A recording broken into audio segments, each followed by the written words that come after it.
Well, weeks and months of predicting, debating who's going to go down, who's going to win the league, who will pick up those European spots. That ends now as we now know the full Premier League table after the 2022-23 season, as the door quietly sort of, shut yesterday afternoon, of course, and we're here to discuss most of the games that meant something to the table. I mean, ended in a weird fashion, Shaun, I think.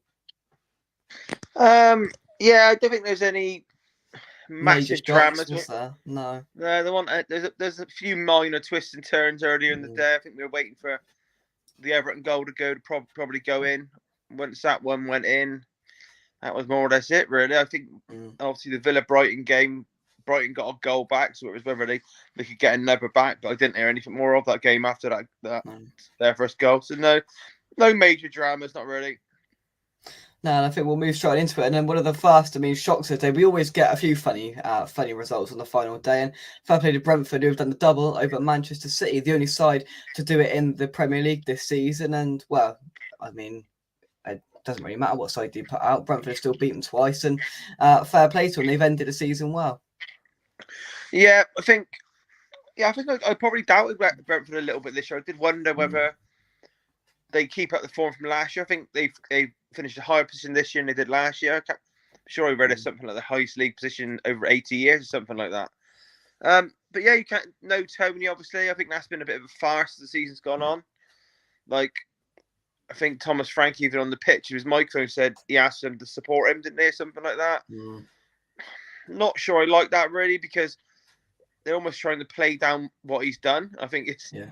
Like, he even come out this week that he bet on his own team to lose quite a few times as well, didn't he? Do you know what I mean? Like, you can't play that down. They know the rules. You've got to be pretty stupid to break them. So, if I was Frank, I'd probably keep quiet about that. But yeah, it's great to do the double.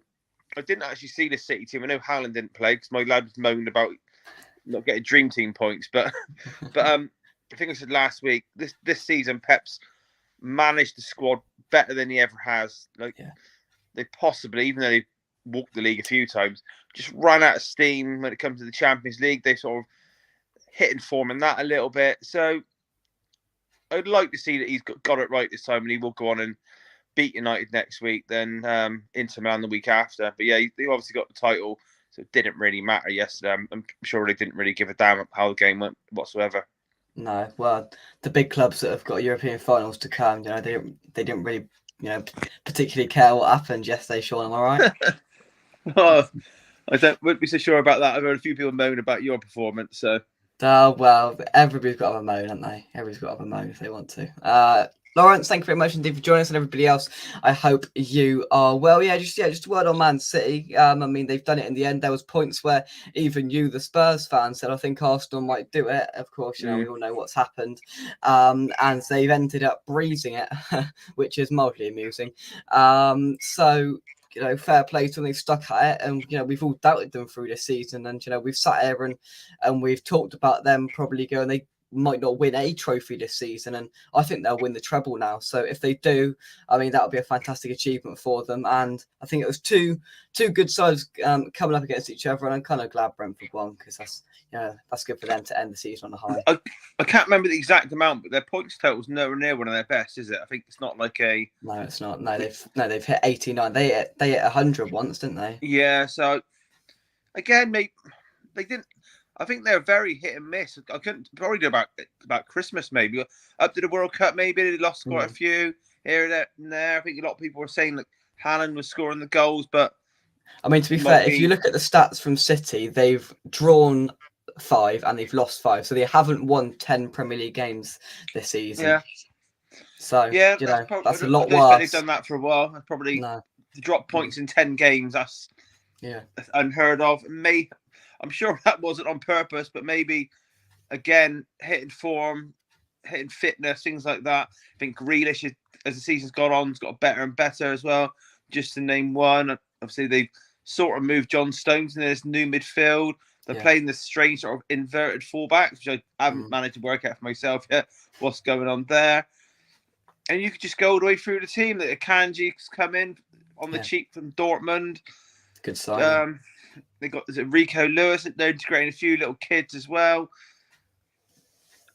I think Alcaraz, I said at the beginning of the season, he could be one of the signs of the summer and surprise a few. I think he's only going to get better and better. So yeah, that you can almost look at the team and think, right, they're already building the kick on next year. So they're Exactly. not Scary, innit? they don't look like a side that's peaked. They probably No. only clicked the last 8-10 games, I would say. They always do it though, Man City. You know, I did doubt them. I don't think they'll win it. I think this is Arsenal's time, but I knew in the back of my head that they're a side that always peak. And I say most seasons they go 13 unbeaten, you know, at the end of the season. I think they've pretty much done that again, you know, of course, barring this game. But, you know, they went on a streak where they didn't lose a game in a level on games. And they do that every single season. And they're a side that I agree. I don't think they're done, even if they win the treble this year. I don't think they'll be done. I think they will be better in the Premier League next year, actually. But we'll worry about that when it comes. And of course, we'll take 6 points off of us next season as well. So, yeah, brilliant. Terry, hope you've still got around your head, because I certainly have. Anyway, moving to the second place, and it's Arsenal. No pressure, no problem for the Gooners. Arsenal 5, Wolverhampton Wanderers 0, and they ended on their little high, didn't they? Bless them. Yeah, I got to be honest. I didn't pay a lot of attention to this. I know Granit Xhaka got a couple of goals on his farewell. He's off, isn't he? Yeah. They're obviously looking for a new centre midfielder to replace him. Another Pratt manager got on the microphone. That's one of the biggest Pratts.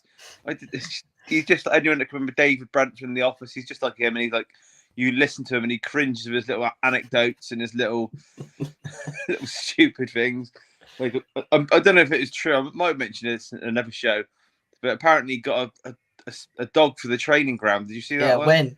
Called Win, and it's apparently going to bring positivity. And it's like, don't know. Balls. I just can't take. He's done well with the team he's had this year, but he's just a prat. I can't take him. It's nothing to do with being Arsenal. I think he's also a very, very bad loser. Real bad loser. I'm not a fan of his, but yes. Again, with Wolves, they're a strange team because they've had a couple of hide-ins, but they're also a team that I've said many times, keep it tight. You don't get many goals in their game. But all of a sudden, they have games with the floodgates open. Next season will be interesting because it's either they're sort of going to stick about where they are, or they could push on. Under Julian Lopetegui there, you know, they did a complete job on us at the start of the year, which wasn't difficult to do back then. But they're a side that I do think can push on. A couple of good, shrewd signings in the summer, and they're a side that could push for the top 10. There is question marks over Lopetegui whether he's staying. So, I didn't know that. So I think he only signed the short-term contract, and I think the plan was to stay. But there's talks of what money they're going to spend, whether he's got any money to spend, strengthen. Don't think they've got a lot, and who stays and who goes and all that. So it's not guaranteed that he's going to stay. So if that happens, you might see a few other clubs around Wolves level that might look at him and think we'll have a change. Your own team might be one of them. Yeah, no, I wouldn't deny that. Terry, we'll come on to that a little bit later. Honestly, one thing I'll say, we'll come on to it later, but the person that decided to play that funky music when they scored their second goal, knowing they were going down, is probably sacked right now. Because we just completely... They've always done that, haven't they? Oh, yeah, but I know, but there's a time and a place as well, isn't there? They were going down. I mean, we celebrated their second goal more than they did just to take the mick out of them. That's how embarrassing it was for them. But anyway, we'll get on to that later on. Villa Park next, as Aston Villa beat Brighton. I mean, didn't really matter to them. They'd secured Europa League football. And Aston Villa have snapped up the prestigious Conference League football. They've swiped it out of the hands of Tottenham Hotspur, to Shaun's delight, I am sure, and go on the Villa. Yeah, I'll be honest. Obviously, I was watching the Tottenham game when we went 1-0 up. Oh no! And then Villa went 1-0 up and 2-0. Oh, thank God for that. It's strange. Almost a couple of years ago, it was the same when we got it. To actually, in the back of your mind, to want to finish below Arsenal might sound like a crazy thought, but when it's about the bigger picture, when it's just not a good idea. And that day, I thought, well, to finish below Arsenal. Arsenal fans wanted to finish below Tottenham. It was strange. I know a lot of Arsenal fans, and neither of us wanted to finish above each other. But yeah, Villa, I think I said last week, they had a bit of a bad sort of last 3 or 4 years. Obviously, they went down, didn't they? Come back up. Then they had Gerrard there. And, well, I think he's useless, Matt. I'm not sure. Well, he's probably not as bad as Lampard, but he's pretty bad. They're both bad as each other. They probably won't, but I'd like to think they both take a back seat from the management because they're only about my age. They're like very early 40s, I'm approaching mid 40s, and they're both they both had a little sort of like Lampard went to Derby, didn't he? And Gerrard went up the Rangers, almost like in like warm up jobs, and they went straight into the deep end. They should both retire from management. I think they both just rushed it because they're both sort of legends of the Premier League, won loads. That doesn't mean to say you can just come in and take a top club or go in at Everton and save them when they look like going down last year. Like Lampard, probably no thanks to him, just scraped up. They've probably gone down again this year. Now again Chelsea. It's just not very bright appointments giving them jobs really. But Villa, they got Emery appointment spot on. You can't knock them for that. I think when he took over, they were just at the relegation zone or something like that. They were around there, weren't they? They were right down there, and I haven't seen the stats for a couple of weeks. I'm sure that their result since Christmas is one of the best in the league. Must be probably up there at least with Arsenal and Man United and Newcastle. But yeah, Europa League would be good for them. I think I said many times to you about Europe. You've got to make sure your squad's in a good shape. You can also pay the price long term. I think it's interesting as well because you've got Brighton that I think will fall off Premier League wise next season because playing Europa League and playing Conference League is two completely different kettles of fish, and we found that out the hard way in the last couple of years. We've breezed through the Conference League. That's not saying that Villa will, but if they play well, they can breeze through the Conference League early stages. But Brighton, however, if they get not a nice group in the Europa League, they get a few, big boys in there, then they might find it difficult, Brighton. But both sides, I think, will struggle more in the league next season, as we have over the last couple of years, and that enters the opportunity back for the big boys to come back in. But they might stay strong. They might build these two teams might build good squads over the summer and might be ready to battle Thursday, Sunday. Yeah, it's the thing is. When I say about, I think I've said to you before when I was at the West Ham leggy in a few games, and I kind of blamed Europa League last year. The problem is, and the same with the internationals as well, when you chuck all these extra games in, especially if you've got a qualifier to play, which might be the end of July. Yeah. You go so right Villa through, will have to play in a qualifier right before the start of the season because we did. Yeah, and you got to remember now where the season we've got couple of teams have got finals. England have got 2 games coming up in a couple of weeks, so the season's not going to properly end for most players till what we know, middle of June. Do you know what I mean? And then the Europa qualifiers will probably be the end of July, the first. They are. Do you know what I mean? So then you're going round the whole league again.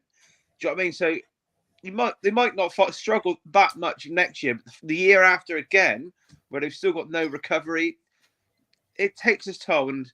A lot of rotations needed. These clubs and managers are probably not used to the rotation, so you've got to try and get it right. It's difficult, but that's why I'm sure I said to you last year when you were in the real competition, just got to enjoy it because it can be stressful. It can backfire, and like you said, they'll probably both drop off, but they might both drop off 2 years in the spin.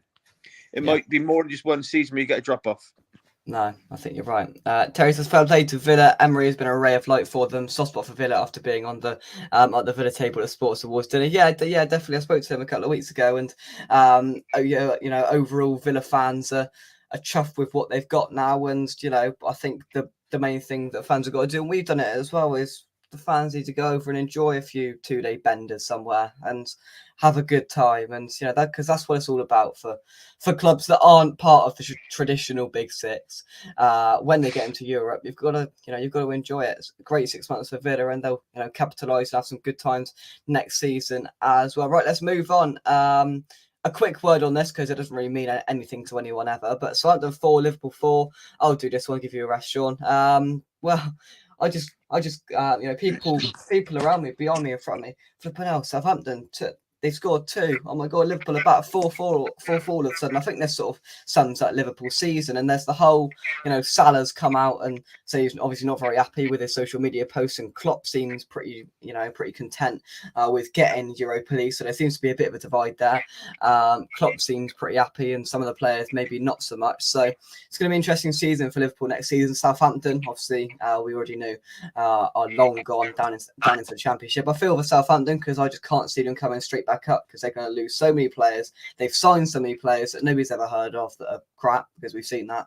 And I do struggle for them to come straight back up, but we'll see. In terms of Liverpool, will they go and win the Europa League next year? Not if we've got a say about it. That is for sure. Leeds. Oh, go on. Yeah, Joe, I was going to, now about the middle of the show, I was going to chuck a question out to your listeners here, because I've replied to this a few times on Twitter. Obviously, both of our clubs probably aiming for different areas in the league maybe next year. But for your club, out of the 3 teams that have gone down, which players would you pluck out of the 3 squads, which you'd want to maybe improve you next year? Let's be honest, you want to be a top half club minimum next year. So who could make your team achieve that? Is there anyone you could take out of there? Well, the names that come obviously are James Ward-Prowse. I mean, if we have to, we have to. To be honest, I'm not too bothered if we don't sign him. Harvey Barnes scored against us yesterday, but it's interesting. I spoke to Leicester fans, and they said he's not all that good. He gets a bit of hype, but they said watching him week in, week out, he's an incredibly frustrating player. I don't think Harvey Barnes adds anything to our team that we haven't already got. I mean, Leeds. It's just not a lot there to choose from, really, is there? I wouldn't take too many, to be honest with you. In years past, I would have taken a few more, but I don't know about you. I wouldn't take too many. And answer that on top of Leeds 1, Spurs 4. You've relegated Leeds, Shaun. You can smile. Yeah. On the bit of the players, I do kind of agree with you. Like, apparently, Conte was offered James Maddison at Christmas, but he didn't want him. Daniel Levy was going to put up the 60 million for him and get him, but Conte didn't want him.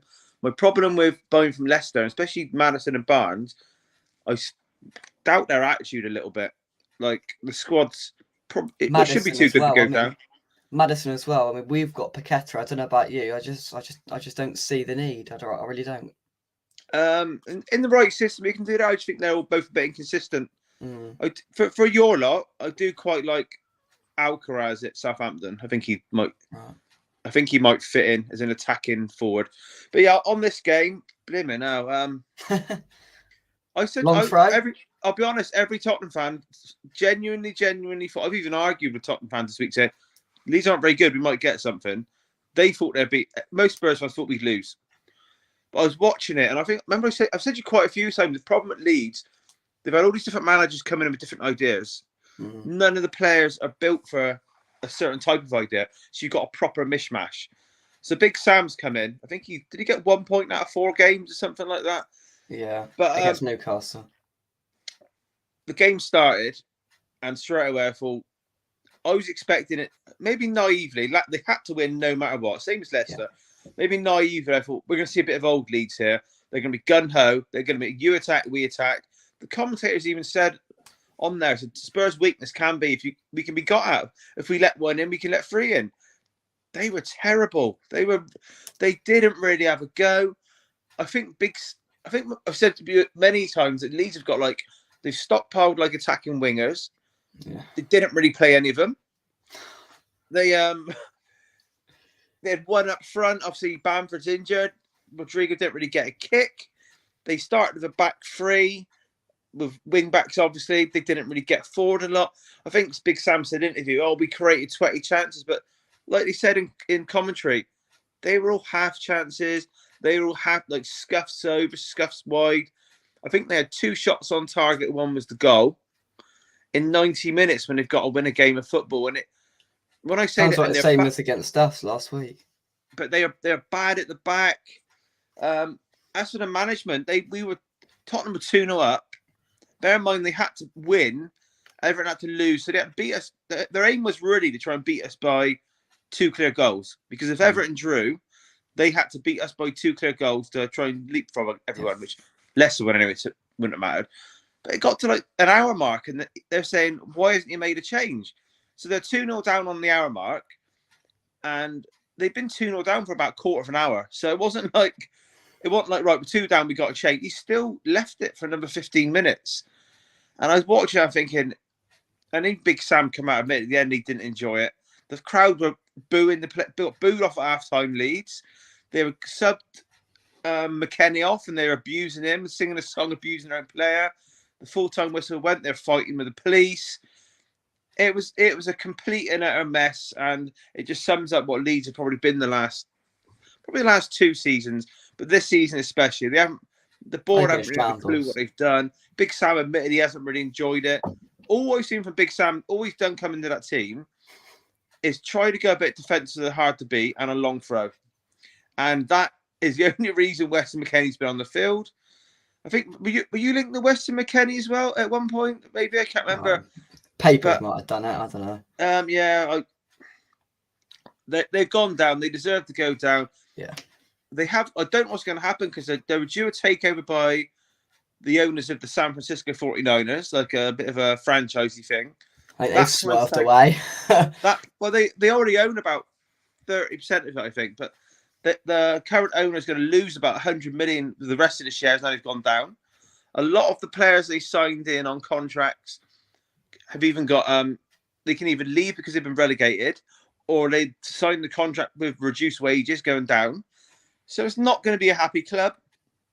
Would I take anyone? I wouldn't take any other players from my lot, because the only talent they've got is probably young raw talent, which are unproven. Like your Gononto's going to have people looking. Don't be shocked if like a big club takes someone like Gononto, because he's a young raw talent and he won't mind if he doesn't play. But they've got lots of players like that. Don't you want Meslier in goal? He's quite similar to Lloris. No, he's not up to that level at all. We do need a new keeper, but like everything, I don't know what manager we're getting. I don't know what director of football we're getting. I don't know. Pochettino's coming back to London, isn't he? He's gone to Chelsea, so that's his Tottenham dynasty over forever. I don't know. Tottenham probably need. It's the perfect time to have no European football. It's our worst season since you were probably a baby, Jake. To be honest, I think it's and it's good timing. They just need to show the fans they've got a bit of vision now, because we're no closer to getting a manager. As far as I'm aware, we haven't actually offered the job to anyone at all yet. Like Pochettino, it was in the press widely that he was waiting for the phone call. Daniel Levy didn't want him. He'd never. That doesn't make it right for him joining Chelsea at all. But Tottenham didn't want him. Haven't got a director of football in place yet. All you keep reading is like these little short lists in the press. Almost like the press aren't. You know, when the press write stuff and they like put a few possible things. It's almost like they don't know themselves. So there's a few players that definitely need to sell 7 or 8. We've probably got 7 or 8 out on loan we need to shift. But try and get anything you can for a Richarlison. No, he'd be one I'd keep. Really? Yeah, I'd keep Richarlison. He needs a run of staying fit. If we do sell him, I think we'll get. He's been linked a few times this year to Real Madrid, so don't be shocked if he gets a move. It's a big one. Yeah, he'd be one I'd keep. But again, I don't. You get a fat Frank. But again, you need to try and work out what system they're going to play, because we sort of put a lot of effort into 18 months of playing for a manager who plays wing backs, and not many coaches play wing backs. And if it is wing backs, it can't be 3-4-3, because that hasn't really worked. Basuma, Brian Mason hasn't been a success, but since he changed the system, Basuma has looked like the player I told you 12 months ago I was excited to sign. He's looked class. Porro on the right wing back, he's looked class. But I don't know who the manager's going to be. I don't know.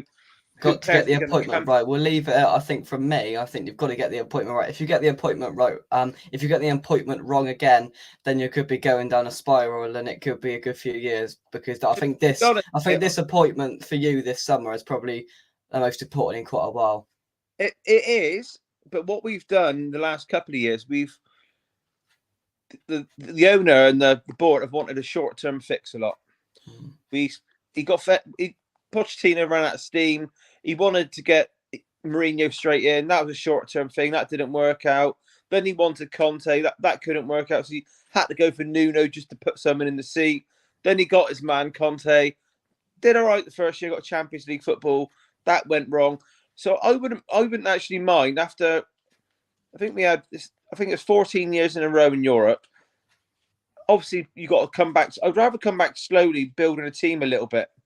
Personally, I think Harry Kane, he's going to have one more season at Tottenham, probably. I'd say, and then I think he'll probably leave on. I think he'll probably leave on a free next summer, and have the choice of most clubs in Europe. To be quite honest with you, because the season he's had this year has gone under the radar a little bit. Yes. You don't get 30 league goals and I think it's 25 separate league games.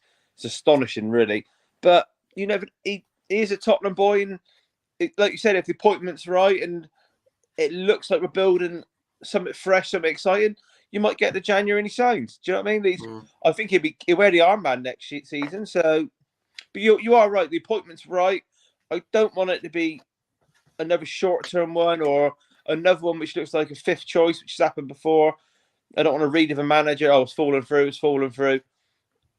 It'd be, like this. The Arnie Slot one, he looked like one they'd go for, but as soon as they said they wanted £15 million to buy out his contract and his staff, it was almost like the club just called it off completely. Like game over. Yeah, I don't know. We'll see. Yeah, at the moment sat here, I honestly don't know. But yeah, I wouldn't mind coming back a little bit more slowly, trying to build something rather than rushing it. Yeah, no, I think that's fair.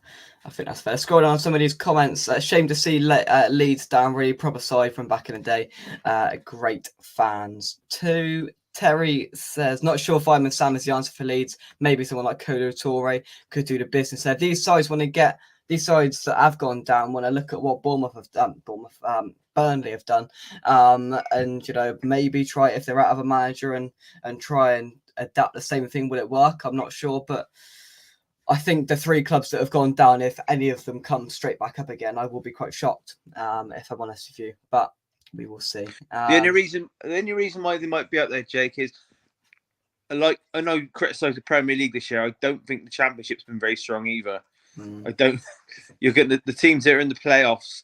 Like I know you're a West Ham fan, and Millwall just missed out on the playoffs on the last day, and I watched them quite a few times. I got close friends that are Millwall fans from that part of London, and they were just slagging the team off and the manager all season. So how they managed to finish about 8th or whatever it was, 9th. Quality hasn't been great.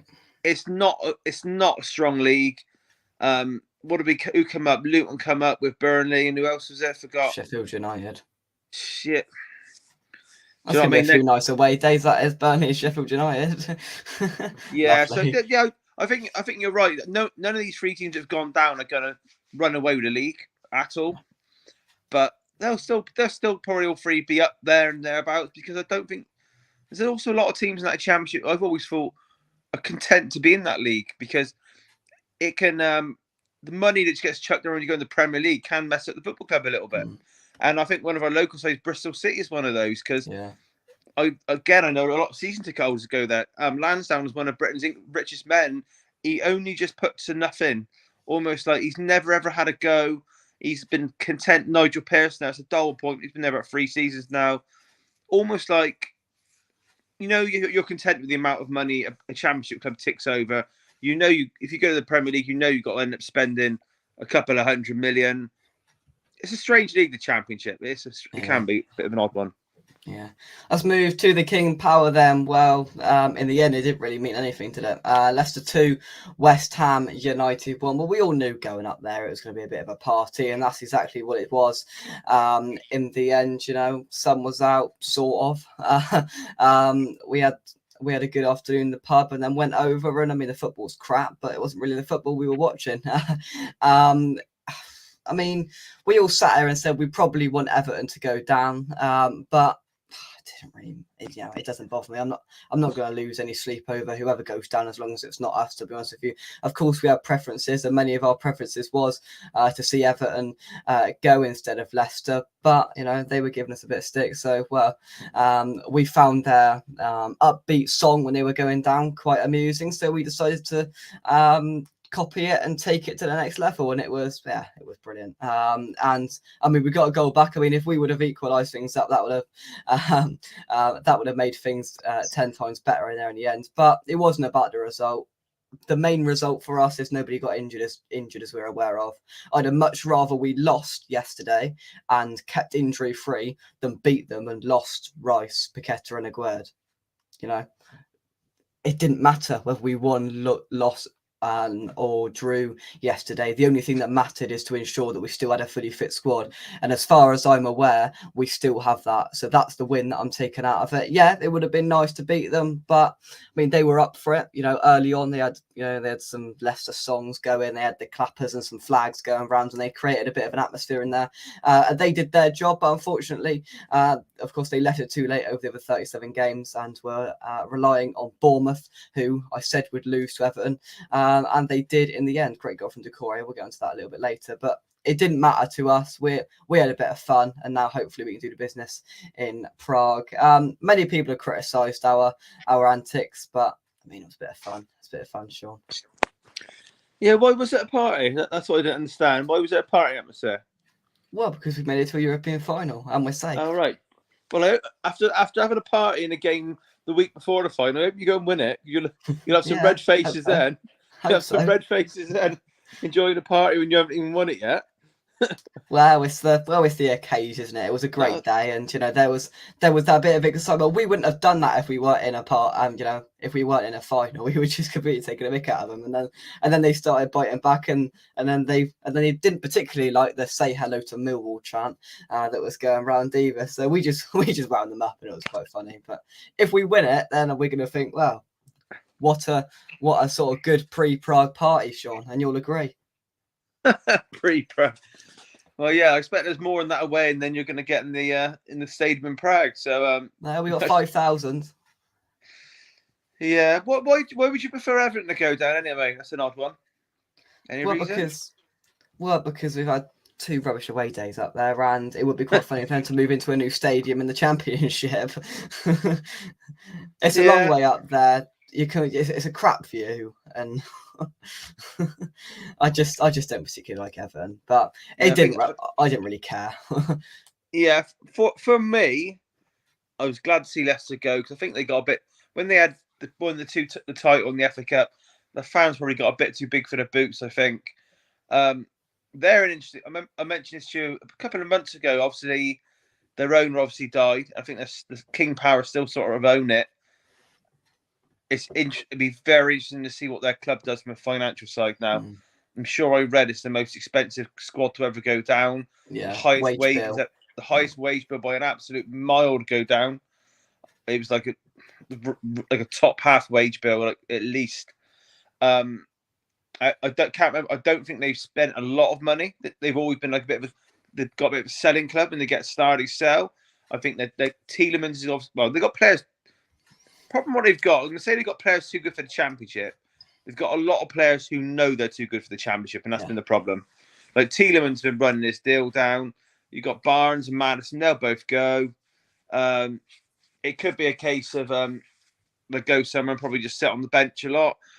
Other than that, I don't know it'd be worth keeping on what the owners do, because it would not shock me if they sell and still don't invest that much. It takes a lot they sell, it takes a big gamble and a lot to then reinvest to come back. And I'm assuming one thing I was going to mention that Peter's just mentioned as well is as soon as they lost Kasper Schmeichel, I thought they were in trouble. I thought, there wasn't really too much talk about him going. It just happened, and then we were like, oh, okay. That was a huge loss, in January. I think it was in January they let him go. I don't know for what reason, I'm not sure, but that was a huge catalyst for I think why they've dropped so badly. Yeah, he left in the summer, didn't he? They've had the whole season sort of struggling. I'm sure he went down to Nice in the south of France. Yeah. I did read. I'm not sure he wasn't like loving life down there as well, but he was like 36. He was dogs off. He wasn't. He wasn't. Obviously, he looked. Tilly, shut up. I know he looks a bit fresh faced, but he wasn't a youngster, and I don't even know who this Eberson they've got on goal is, to be honest. I don't think he's had the whole season in goal. But, you're right. They had that Danny Ward in goal, I think. Sorry. They had that Danny Ward in goal for the first part. Yeah. Oh yeah, shock him on those awful. Yeah. So that you're right. They've gone into a season with a bit of a club legend leaving, not really replaced him. Whether that was finances again, I don't know. But I am concerned with whether the owners have got the heart for it. Do you know what I mean? Like, obviously it was a big hit, and I know King Power are massively into the horse racing as well. It's a lot of money to go again. Do you know what I mean? It's a lot of money to go again, and you never really hear of players at Leicester coming through the academy. So, yeah, with Leicester at the three that have gone down, they're the ones whose owners I'd question. I just don't know if they're gonna have the heart, have the gamble, maybe even have the knowledge and know how to do it. And that's why I fear for these three sides that go down, because I think they're all in quite a similar boat, and all their decent players will leave. That just goes without saying. They have to completely rebuild up again. I don't know whether they'll keep Dean Smith. I presume they probably will, but I'm not sure. I'm not sure, what sort of way they go. And we saw at the stadium, and a few fans, we were giving them a bit of stick, and a couple of fans came up to us when we were outside, said, good luck with the final, and all that. And they've done it, and I think they've got a lot of respect from a lot of the other 14 clubs in the Premier League, because they've done it. They've won the Premier League. They've won the FA Cup. They've got to the quarterfinals of the Champions League. They played Atletico Madrid at home. They've done it, and they now bow out of the Premier League. And there was a time back in the day where people were putting them back in that big six, and I think it shows the fragility of the Premier League. 6 years ago, they were playing Atletico Madrid in Leicester at the King Power Stadium. Now they'll be playing Rotherham away. So that's the sort of change that can happen there, and I fear for them coming back up, to be honest with you. But we will see. I think it's Jake, over the year, Leicester probably bigger than some of these, and they've obviously won the title. There's been a few clubs that have come from nowhere and won a trophy in this country, and then just gone down through the leagues like rapidly. Like Wigan won the FA Cup the year they got relegated, things like that.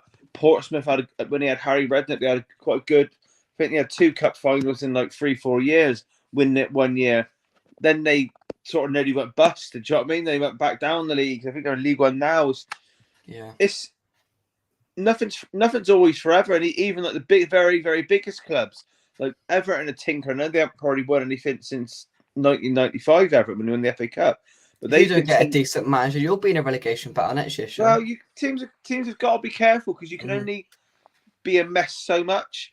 I think to go down, I'll be honest, I've said this all year, to go down this year, because there was no standout. Usually a team gets cut adrift, don't they? Southampton didn't really get cut adrift. To go down this year, I think you've had to been really poor.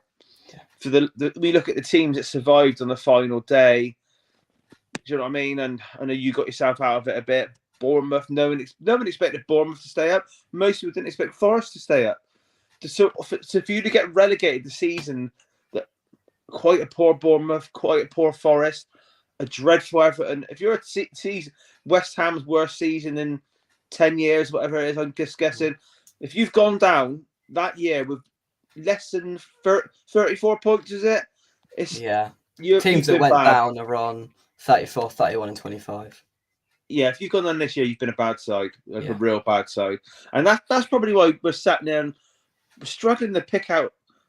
Like I asked you, which players would you pick to help Everton to get West Ham top half next year? You're struggling to pick more than 1 or 2. That tells you the squads are not good.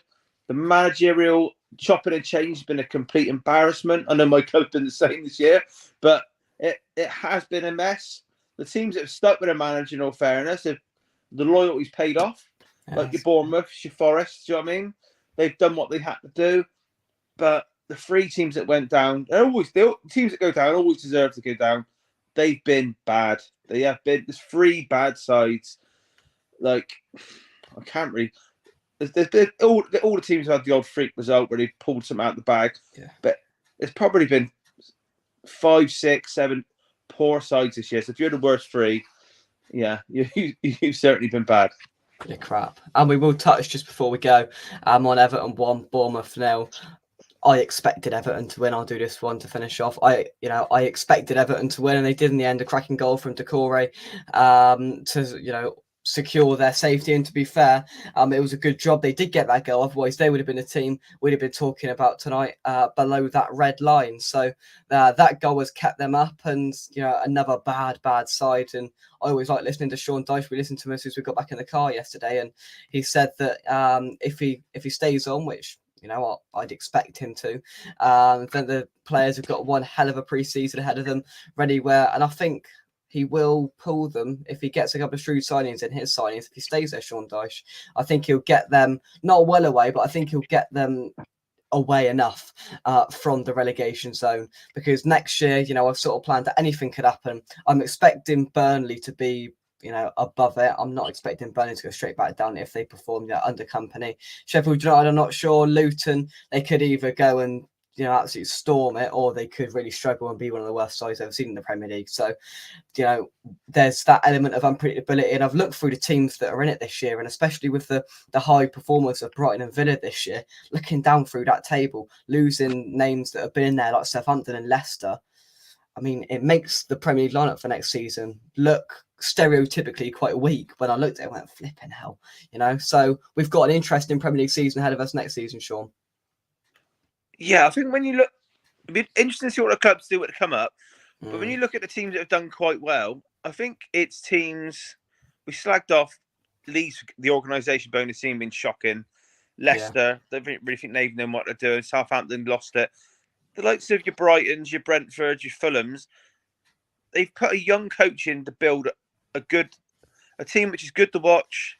They've spent a bit of money, but not over the top, sort of locating the right sort of players. I remember I said to you last year, I thought Fulham would do very well. And I think they finished 10th, about where I thought they'd do. But the tradition, what you mean is by it looks weak stereotypically, because you look at a league really like the traditional names and things like that, but it could change. It won't take a lot to change, and I always doubt these smaller clubs can stay up long term, because I think with these sort of clubs that some of them got a bit like a Brighton, they're well known. They'll get some brilliant players to bargain, sell them. Next thing there's another couple coming through. I've always been have the thought process that can't last forever. Same as Southampton about 5-10 years ago. They'd sell a Mane, but then they'd have a Van Dijk coming through. Do you know what I mean? They were very good. And whether they bought them cheap or whether they come through their academy, which a lot of them did, I always thought you're going to have a blip. You're going to have a 5-year spell where all of a sudden one player's not shining from the academy, or we haven't picked up a bargain from Celtic or some French club. So I always look with the smaller clubs just for that little blip stage. And the big clubs, they're always a bit richer, so quite often they can buy themselves out of trouble. If you can scattergun enough money, if you can buy 6-7 players, a bit like Forest probably. If you can buy 15 players and 6 or 7 of them are quite good, it's done its job. But there's different approaches, and you're right there. There's different approaches teams have done, and we've seen that indicated at the highest level this season. The way Fulham have gone about it compared to the way that Forest have done it, as an example. Fulham and Forest, they've done it two completely different ways, and they've both stayed in the Premier League. And I say fair play to them.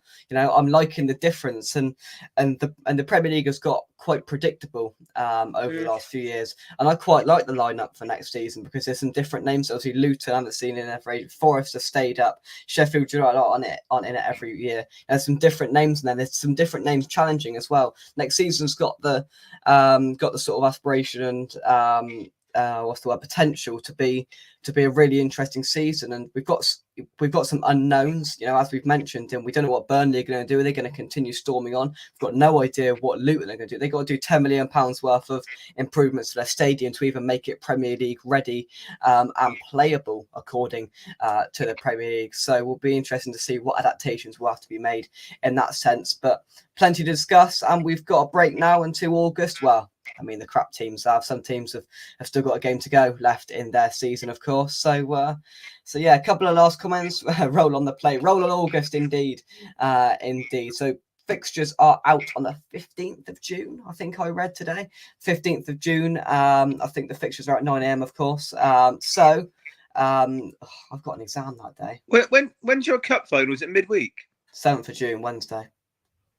Yeah, okay. Midweek. Yeah, because I thought they always put the European competitions on consecutive Saturdays, something like that. It would make sense, wouldn't it? But they got to fit. They got to fit the conference whenever they can get it, I suppose. Yeah, funny. 2 England fixtures in June. Yeah, I can guarantee I won't be watching them. I've got to go out to the shop that day. Yeah. Do you think? I know we'll get on the next season another day, but do you think David Moyes is now set for another season, or do you think they could fancy something different? Oh well, how long have we got?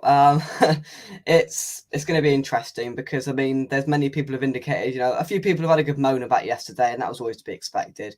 But to be honest, it means absolutely nothing. And we've lost 20 Premier League games this season, and that can't be, overlooked, in my opinion. That's for sure.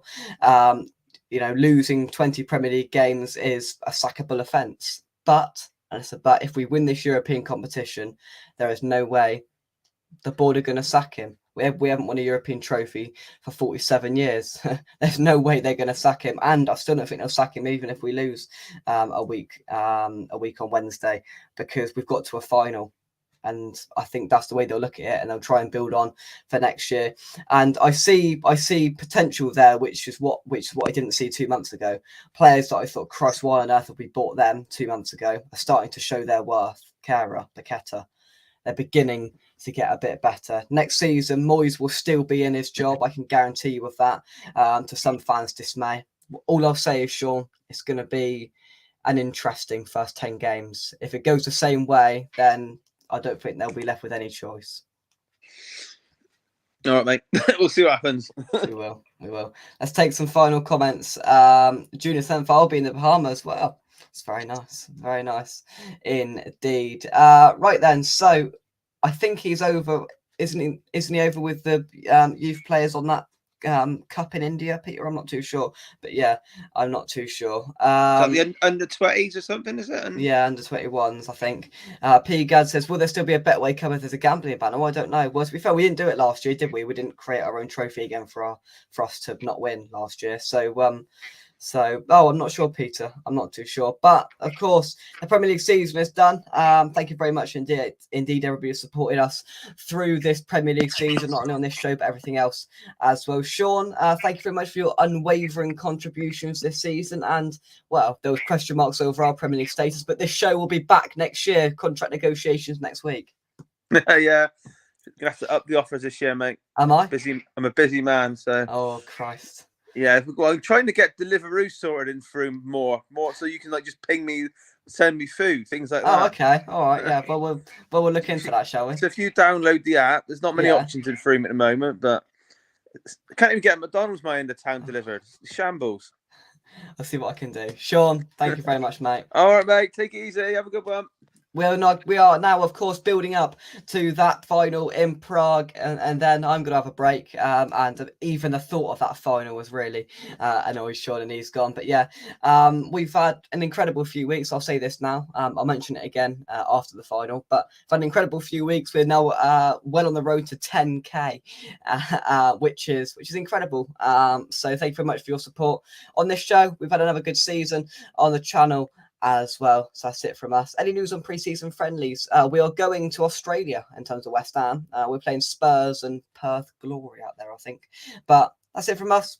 Come on, you Irons, and we'll see you soon right here on West Ham Official. Leading it, all eyes are on Prague now. We'll see you soon. Bye-bye.